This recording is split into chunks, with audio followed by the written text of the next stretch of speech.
Hello everyone, welcome to my channel. Today we are going to discuss another horrible case with you.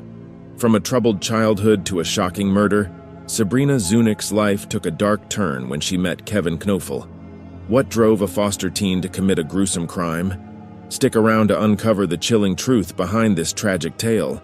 Sabrina Zunich was born on October 27, 1994, to Susan Edwards and Mark Zunich, but her upbringing was far from stable. Both of her parents struggled with alcohol and drug addiction, leading to an environment that was chaotic and unhealthy.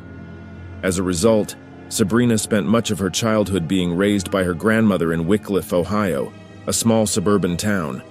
Her grandmother did her best to provide Sabrina with a sense of normalcy, but even this relative stability was short-lived as her health began to decline. During her teenage years, Sabrina began to display signs of emotional and behavioral issues, frequently acting out and getting into trouble. She attended Wickliffe High School, where she was known for engaging in fistfights and disruptive behavior. These outbursts were likely a manifestation of the turbulence she had experienced in her early years. However, things began to unravel further when her grandmother's health worsened, leaving Sabrina without the stable home she had relied on.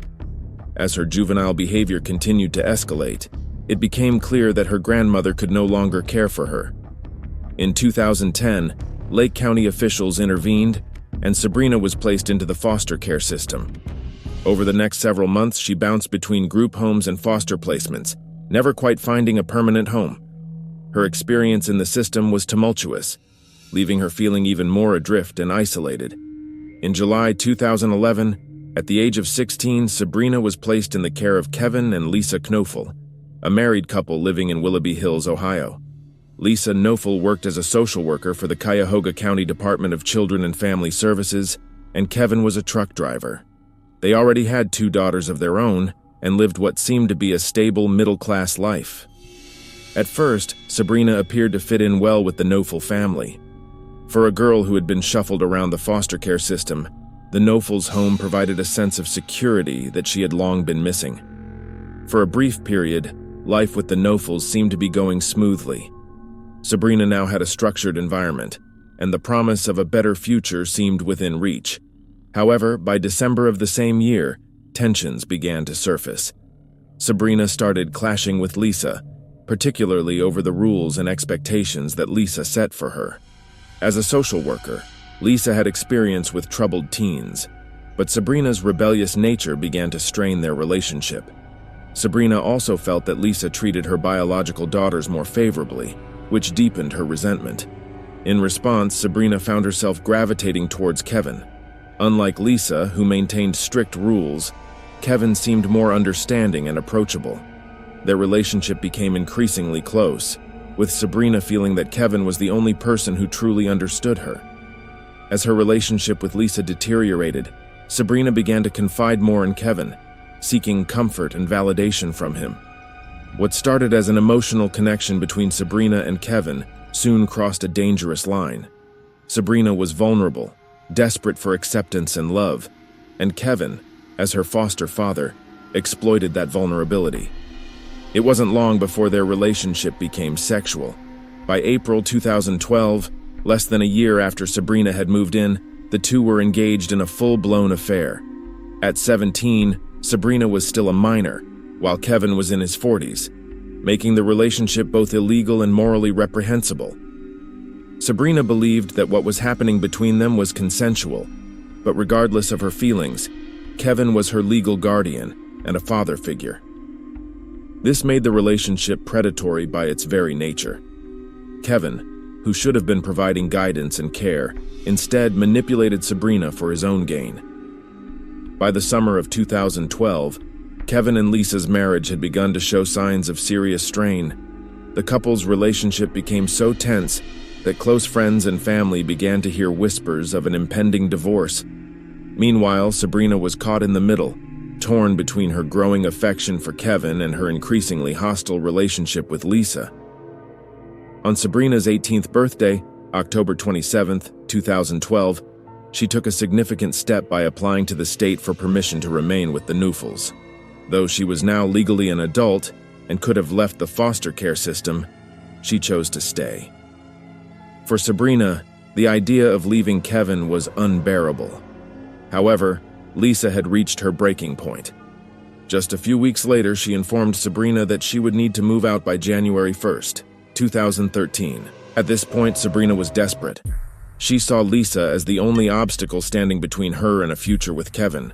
Kevin, her lover and manipulator, encouraged this belief, leading Sabrina to see Lisa as a threat to their relationship. In reality, Kevin had been orchestrating these events, manipulating Sabrina into doing the unthinkable.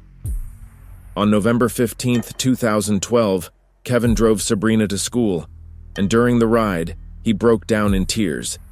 He told Sabrina that he loved her and wanted her to help raise his daughters. Then, in a shocking confession, he claimed that he had fought with Lisa the night before and could no longer bear the situation. He told Sabrina that if Lisa wasn't dead, he would commit suicide. Terrified and manipulated by Kevin's emotional outburst, Sabrina agreed to his plan. Together, they plotted Lisa's murder, deciding that Sabrina would carry out the attack while Lisa was sleeping, making it appear as though the house had been broken into. With Kevin frequently away from home for work, the plan seemed foolproof. In the early hours of November 16, 2012, at around 1 a.m., Sabrina crept into Lisa's bedroom, knife in hand. However, the plan quickly fell apart. Sabrina's first stab struck Lisa in the face, jolting her awake and triggering a desperate struggle for survival. Lisa's screams echoed through the house, waking her 13-year-old daughter Megan Zanella, who rushed downstairs to find Sabrina attacking her mother. Megan tried to intervene, shouting at Sabrina to stop, but Sabrina pushed her away. Horrified, Megan called 911, screaming to the operator, "My sister is stabbing my mother to death. She is going to die."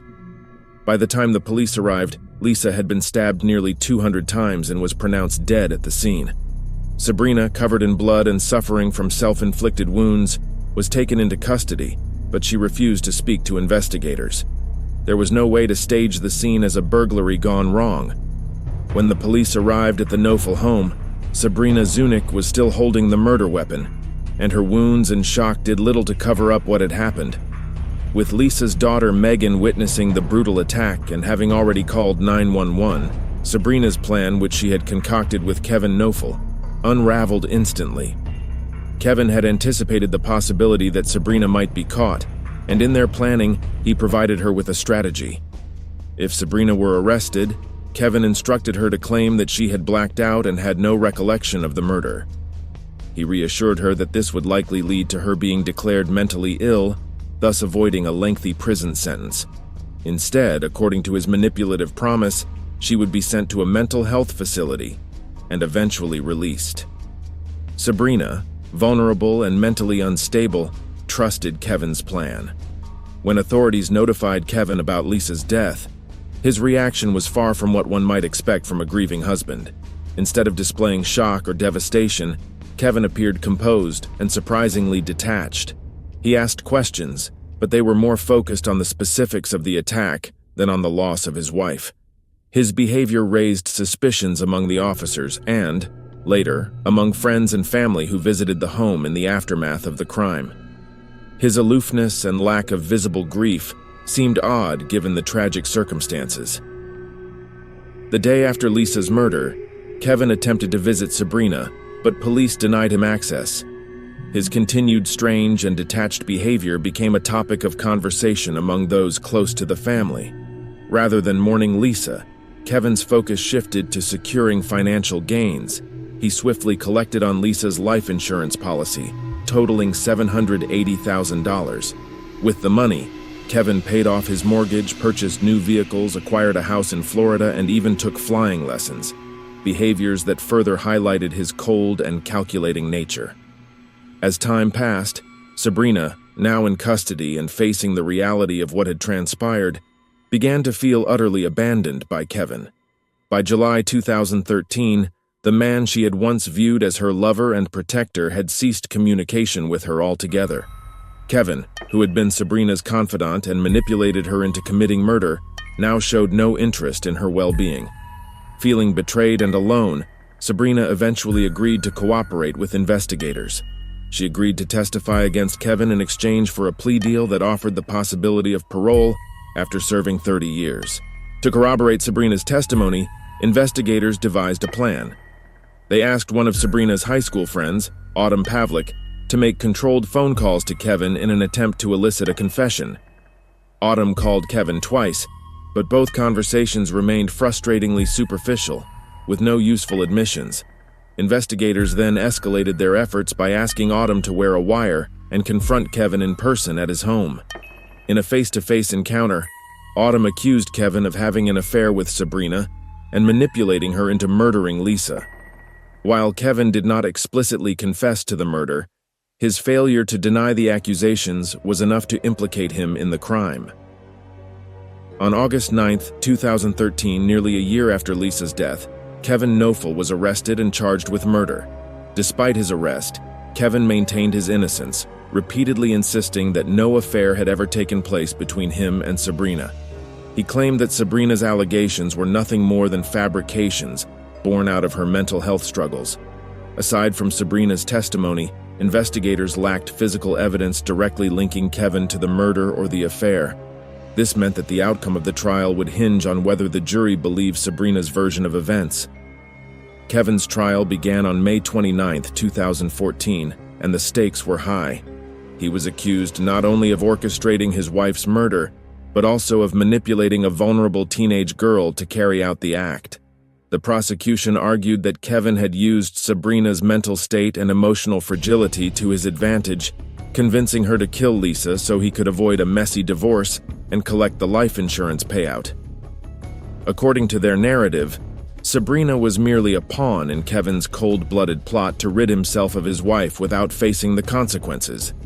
Kevin's defense team painted a very different picture. They claimed that Sabrina had acted alone, driven by her own delusions and mental health issues. They emphasized her long history of psychiatric care, including a diagnosis of bipolar disorder, and argued that her obsession with Kevin had led her to believe that he wanted Lisa dead.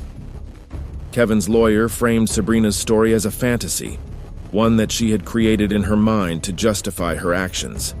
They pointed out that Sabrina had been receiving mental health care since she was 6 years old, and they argued that her mental illness was the root cause of the crime. While Sabrina's mental health issues were undeniable, the prosecution focused on a more tangible motive for the crime: money. Kevin stood to gain a substantial amount from Lisa's life insurance policy, and the prosecution's first witness, a benefits coordinator from the insurance company, testified that Kevin had wasted no time in claiming the payout. Just 9 hours after Lisa's death, Kevin had contacted the company to inquire about the benefits, behavior that struck many as callous and calculated. One of the most compelling pieces of evidence in Sabrina's favor was the sheer volume of communication between her and Kevin. Phone records revealed that in the span of a single month, they had exchanged more than 2,000 calls and text messages. In contrast, Kevin and Lisa had communicated only 200 times during the same period, a stark disparity that suggested Kevin and Sabrina were far closer than he was willing to admit. Despite this, Kevin's defense attorney remained confident that the jury would not find Sabrina's testimony credible enough to convict. However, after deliberating for 9.5 hours, the jury delivered their verdict. Kevin Knoefel was found guilty on all 11 counts, including 6 counts of battery, 3 counts of complicity to commit aggravated murder, and 2 counts of conspiracy to commit aggravated murder. He was sentenced to life in prison without the possibility of parole. Sabrina, having cooperated with authorities and entered a plea deal, received a sentence of 30 years to life. She will be eligible for parole in 2042 at the age of 47. The murder had a devastating impact on Kevin and Lisa's daughters, who had not only lost their mother in the most horrific way, but also had to endure the trauma of witnessing the crime and living through the ensuing legal battles. The psychological scars left by the murder and the public scrutiny surrounding the case forever altered their lives. Though justice was served in the courtroom, the pain and trauma inflicted on the family will likely take a lifetime to heal. Thanks guys for watching. If you liked the video, leave a comment and subscribe. There are many shocking cases ahead of you. Until then, stay safe.